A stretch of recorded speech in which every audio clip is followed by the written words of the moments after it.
मंच में बैठे सभी नेतागण, पत्रकार बंधु और क्षेत्र से आए हुए सब प्रिय क्षेत्रवासियों, सभी का स्वागत अभिनंदन करता हूँ। सबसे पहले मैं शुरू करूँगा पीडीए पर। पीडीए के बारे में किसी ने कहा पीडीए क्या चीज है, जिस पर जो रिजाइन करा इस्तीफा किसको दिया हम लोगों ने।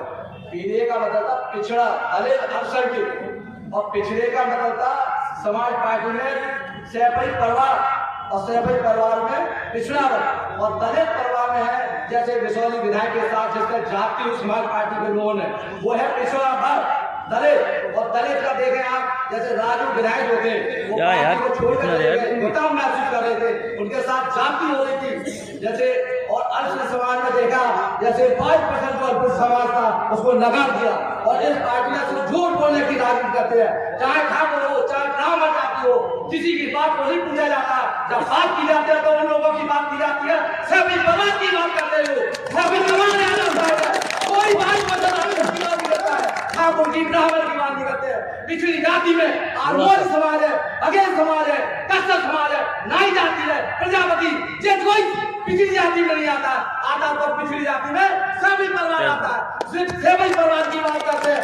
आज चुनाव को लेकर राष्ट्रपति महोदय ने ये पिछड़ा पीडीए बनाया था, जिसमें हम लोगों को काम करना था। मुझे राष्ट्र सचिव बनाया, साहब को राष्ट्र महासचिव बनाया, राकेश राजपूत जी साहब बनाया था, हमारे आवेद भाई को बनाया था कि पिछड़ा पर हमें काम करना है। पीडीए तो पीडीए का हम लोग काम कर रहे थे। मैंने पूछा राष्ट्रपति से कई बार कि पीडीए है क्या, तो पीडीए में ये तो आप काम नहीं कर पा रहे।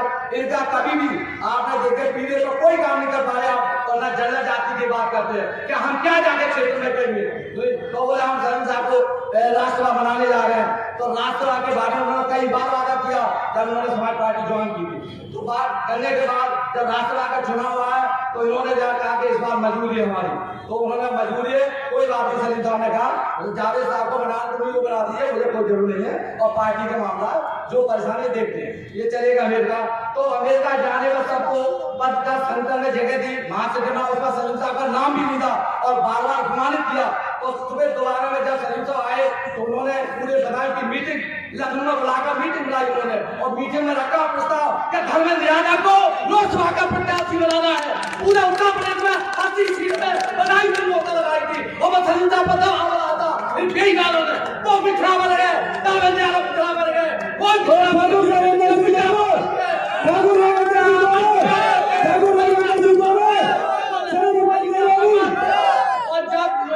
दोबारा राष्ट्रवाद की बात हुई जब इन्होंने बाहर से वीडियो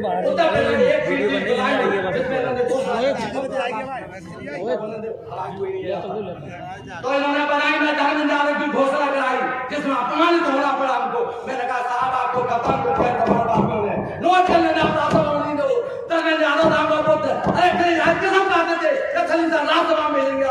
अन्य समाज के इनसे बड़ा कोई ईमानदार नेता है अन्य समाज में, पूरे देश की राजनीति में सच बोलने वाले नेता है तो वो सलीम साहब है। सलीम साहब के साथ धोखा करते हैं लोग, आजम खान साहब को खत्म कर दिया उन्होंने, सलीम साहब की राजनीति, और आप लोग भी जिम्मेदार बने लोगों।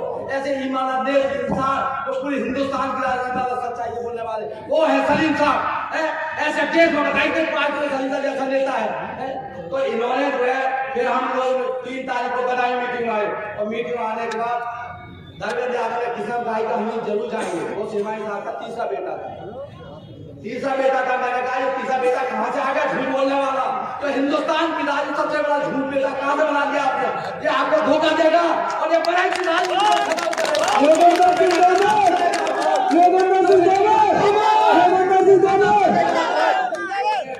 और मैंने कहा ये बेटा कलम नाम किया, शायद वो कभी ने कहा कि ये बेटा हमारी राजनीति करेगा, तो ये ईमानदार अच्छा लड़का है, बुझको नाम लगता है बता की राजनीति में लड़ाई रणनीति। अरे आप नहीं करते तो लाते आपने लाने का काम नहीं किया, आपने उसको तीसरा बेटा बनाया और उसको कहते हैं मेरा प्रिय बेटा।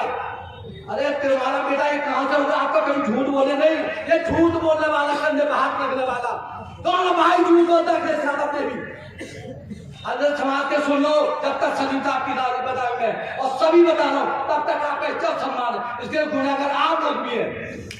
इन्होंने क्या काम किया था 3 तारीख को हम लोग आवेदन साहब की मीटिंग हुई, हम लोग बैठे हैं और धर्मेंद्र यादव आए, चिच्चा नहीं आपको राष्ट्रसभा भैया ने फायदा कर दिया, हम राष्ट्रसभा देखना चाहते हैं। सिन्हा साहब ने कोई बात नहीं, तुम ऐसा करो 6 तारीख को पहुंचते राष्ट्र को बात करिए, हम पहुंचते बात। अगले आदमी 3 तारीख को फोन नहीं उठाया उस आदमी ने, सबके सामने कसम खा गया और प्रतिज्ञा की कि आपको राष्ट्र बनाने की बात करेंगे। जब 6 तारीख को लखनऊ पहुंचे तो अखिलेश यादव बोले अरे साहब आप तो हमारे नेता ही साहब के आपको तो राष्ट्र बनना ही बनना, आप कौन बनेंगे सर?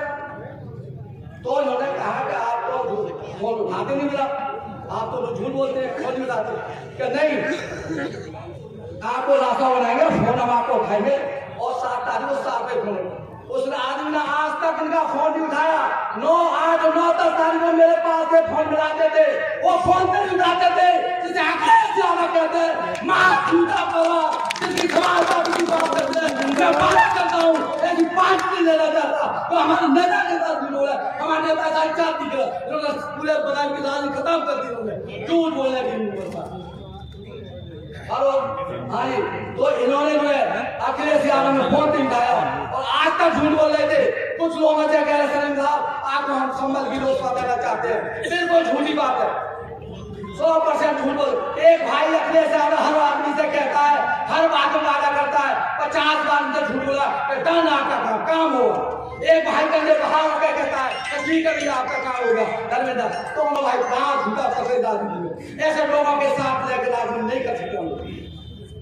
तो ये बताना चाहूंगा कि इन लोगों से सावधान रहो, ये झूठ की राजनीति बधाई में देता अपनी कभी नहीं है। और मैं वादा करता हूँ शेरवानी साहब बधाई की राजनीति करेंगे, उनका बेटा भी साथ शेरवानी करेंगे, सच्चाई ईमानदारी की राजनीति सब है, झूठा की जरूरत नहीं है, ऐसे झूठा हटाइए राजनीति से सब लोग।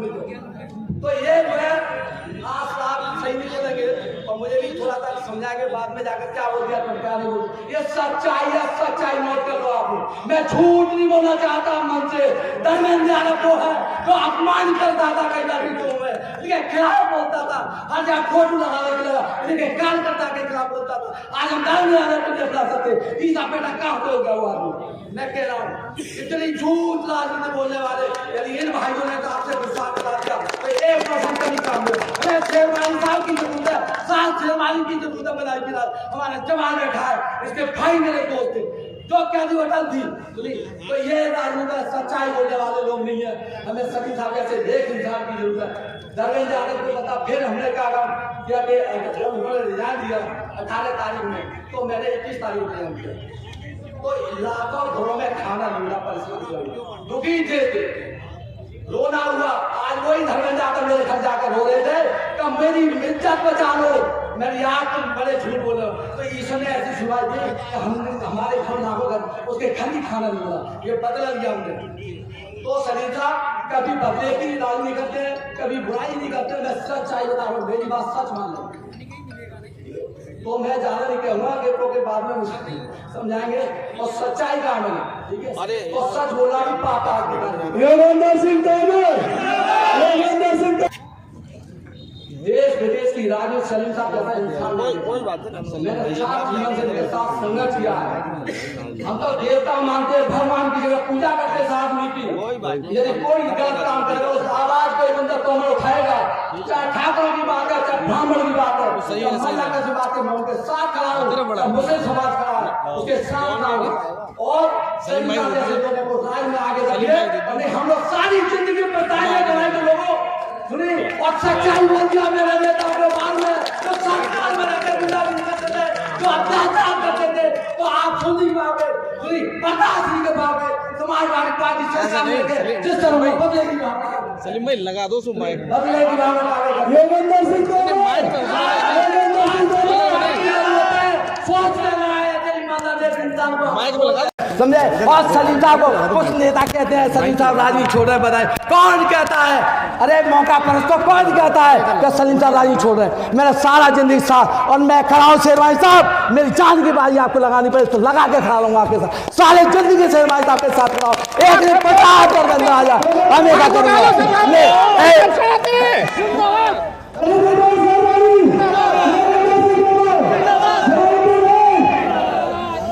हम मैं प्रयास हुए कि यहाँ पर 7 शेरवानी आकर राजनीति करेंगे और सलीम साहब से भी अनुरोध करूँगा वो पूरी भूमिका में बताएं कि लोगों के साथ रहे। सलीम साहब क्या गलत आदमी है भाई बताना?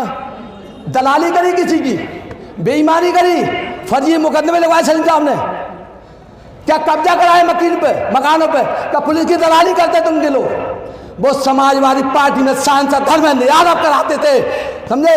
रेत के ठेका लेना, कब्जा कराना, गुंडागिरी करना, मुकदमा फंसाना, और तमाम ऐसे केस हैं। खोल दी बात तो बड़े परेशानी पैदा हो जाएगी उनको। आज तीसरे बेटे की बात सुना रहा हूं। तीसरे बेटे ने किसी कंधे पर हाथ रखा नहीं रखा, खत्म कर देगा राजनीति में जिसके कंधे पर हाथ रख रहा, और दोबारा आने की तैयारी में, बनाई में। ध्यान रखना इस बेईमान का। ठीक है, मैं अपनी बात को कह के खत्म कर रहा हूं। और सलीम शेरवानी साहब जिंदाबाद। और मेरी जिंदगी